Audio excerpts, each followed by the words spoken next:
What's up, everyone? Thralls Metal here once again. I'm Necrotic Nick. I'm Jammin John. And we have an album review for you.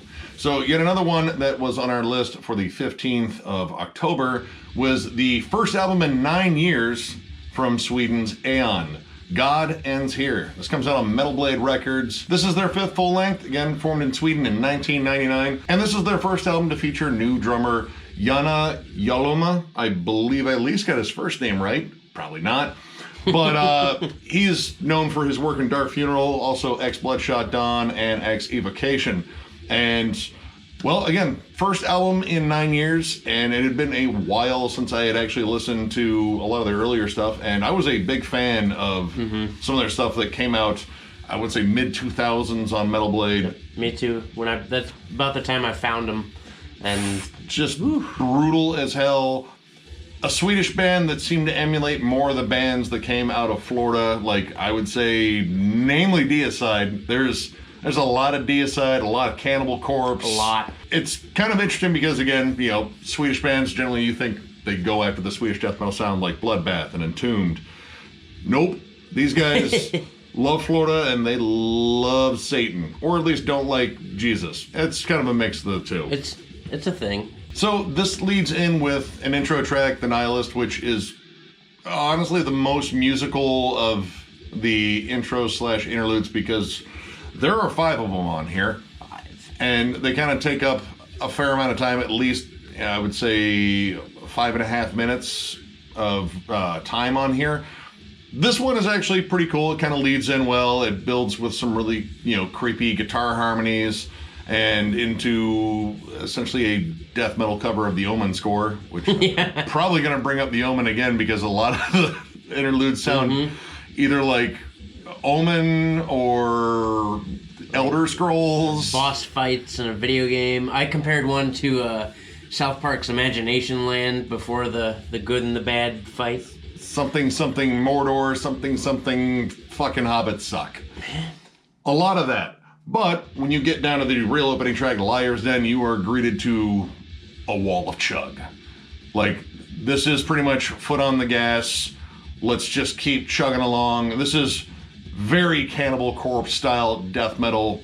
A little bit of a thrashy backbone, but it is so brutality forward. There is no breaks on that. It's a non-stop ball puncher. Just relentless. And you might as well name the album Chugs. Yeah.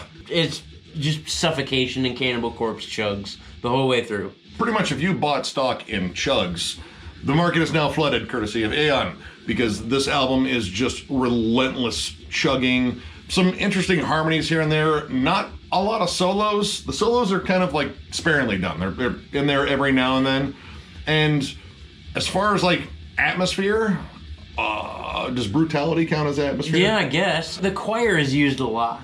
Yes. Not only is the choir used in the one of 5 interludes, it's used in the title track, God Ends Here, but the choir comes in on like accents. So it's kind of cool.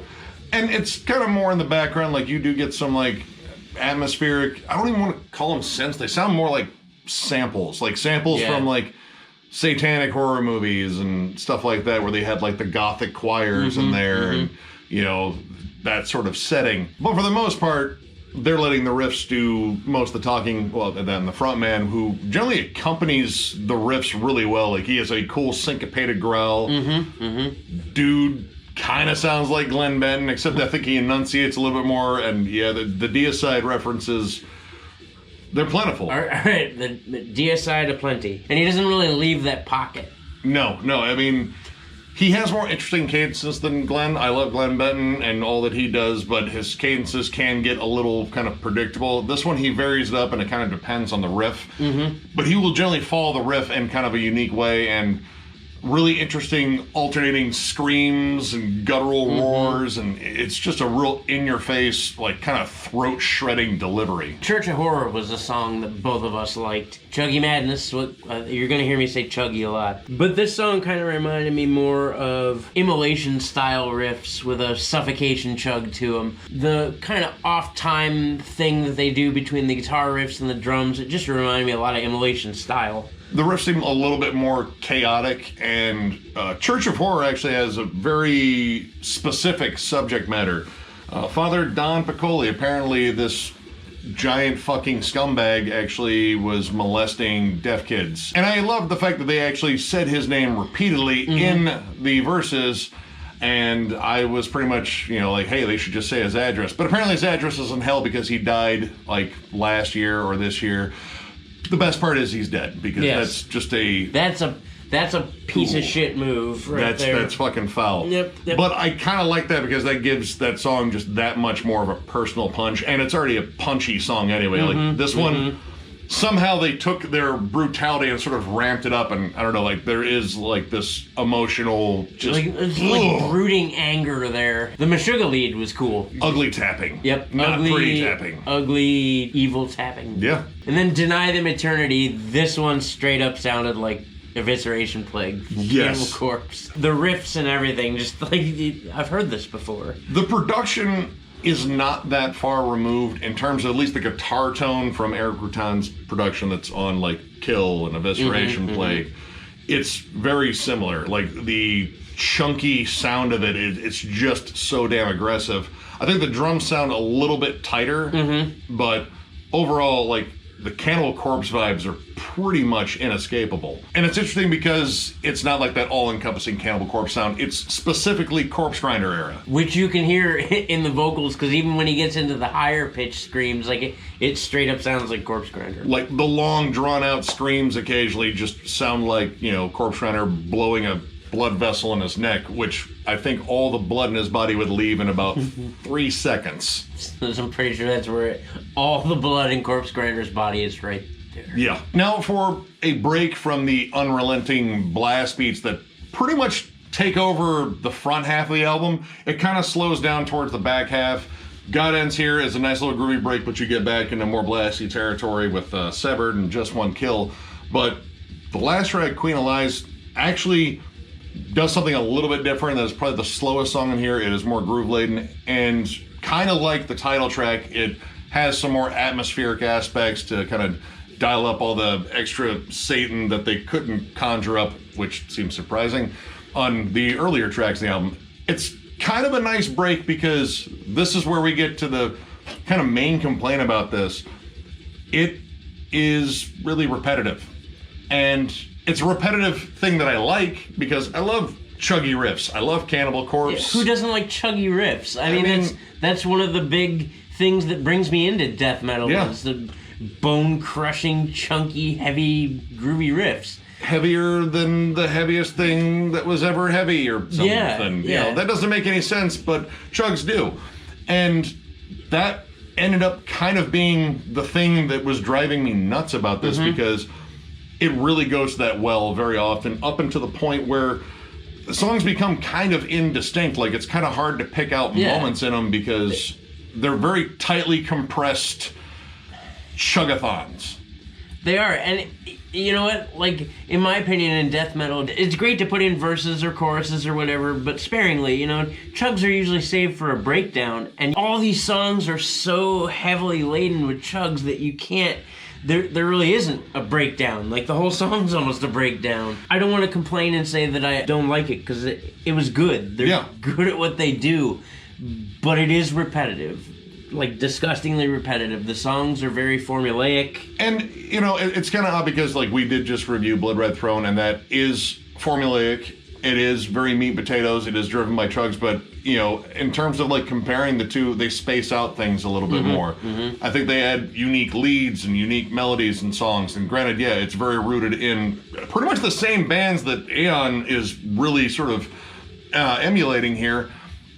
It manages to stay interesting. This, unfortunately, kind of started to run long because we were hearing kind of back-to-back the same ideas, the same sort of structures. Yeah. And granted, it's a structure that I like. Like, I mean, I feel like I was listening to, like 3 tracks on Kill over and over again. Like a bunch of Cannibal Corpse B-sides. Yeah. They're probably still really good, but eventually I was like, dude, I really need something a little bit different. Something to break the monotony.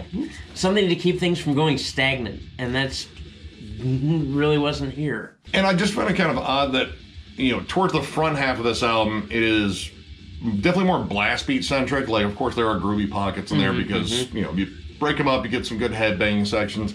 But the back half seemed to kind of abandon the blast beat kind of a bit, and it stayed more groove-like. So, and it was kind of weird because the front half was kind of the same in one way, and then the back half ended up kind of being the same in another way. And maybe mixing up those tracks a little bit might have helped, but that sort of uniform, sort of homogenized sound, because we were talking about it, like, there wasn't like a thrashy song that, really just stood out, or one that just had like the most brutal breakdown on the entire album, or one that had like maybe a little bit like a blackened atmosphere.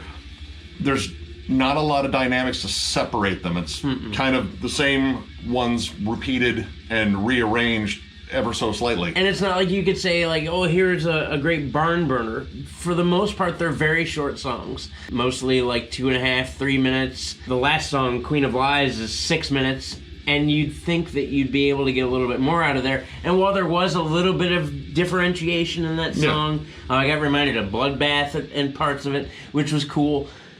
That was really the only thing to kind of break the monotony. And the thing with all the interludes too, it's like we could guess the last 2 interludes. I bet there's a choir, and there is. And yeah, it kind of became a chore to listen to, but at the same time, I wasn't hating any of it really, because they repeated a lot of stuff that I like. But you can't have too much of a good thing, and by the end of this, it was like, dude, I want to listen to something non-chug related just for a minute. Just for a minute. So yeah, overall, I'm going to give this 3 stars. Musically, it has everything I like about death metal, but it's just kind of the same stuff. And there's not a lot of tracks that really stand out to me. Like, there's a handful, I think, that kind of work in terms of just like being, all right, that one kind of breaks through a little bit of the pattern. But for the most part, it just holds on to all those tropes that I still do love, and somehow it just kind of doesn't do it for me as a whole piece. There are definitely individual songs in here I will jam again for sure, though. And I still recommend, of course, you guys check these guys out. Check out all of their work. I mean, if you're just missing out on brutality in general, Aeon is a good place to find it. Yes, indeed. But yeah, 3 stars. It's a good album. It's just a lot of the same, and I kind of needed a little bit more out of it. I'm going to give it 3 stars as well. I mean, we have discussed this at great length tonight. I like it. But, of course, I love heavy brutality. I love it. That's what gets me into death metal. Who doesn't love just straight punch to the face? Because really, it's just like one big, long chugathon, which isn't bad. I agree with Nick, like, there's nothing that really jumps out. It gets difficult to latch onto because it's so repetitive and because it sounds so much the same. And yeah, it wasn't bad, just didn't really grab me. I was kind of just hoping for more. Maybe it's just me. Maybe I'm picky anymore, but whatever. I'm good with it.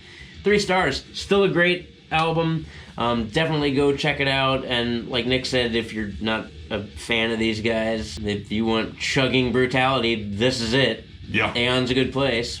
So... yeah. So, if you enjoyed this review, give it a thumbs up. And if you are new to the channel, subscribe, because we do stuff like this all the time. We are also on Patreon. If you'd like to help us out there will be a link down below. And coming soon, we are going to do a giveaway announcement. We hit our 7,500 mark. Thank you all very much. Thank you so much. We are eternally grateful for this. You guys keep us going, and you guys keep this fun too, which is the main thing. Like, this should be fun. We're giggling like idiots because we enjoy this shit. And because we're idiots. We're also a little stupid, yeah. But thank you again. That giveaway announcement will be up soon. But we also have t-shirts available still. If you would like one, hit us up on thrallsmetal@gmail.com. Make sure to type shirts in the message so we know what you actually want, and we will get back to you and hopefully sell you a shirt. So with that, I thank you very much for watching, and we will catch you later.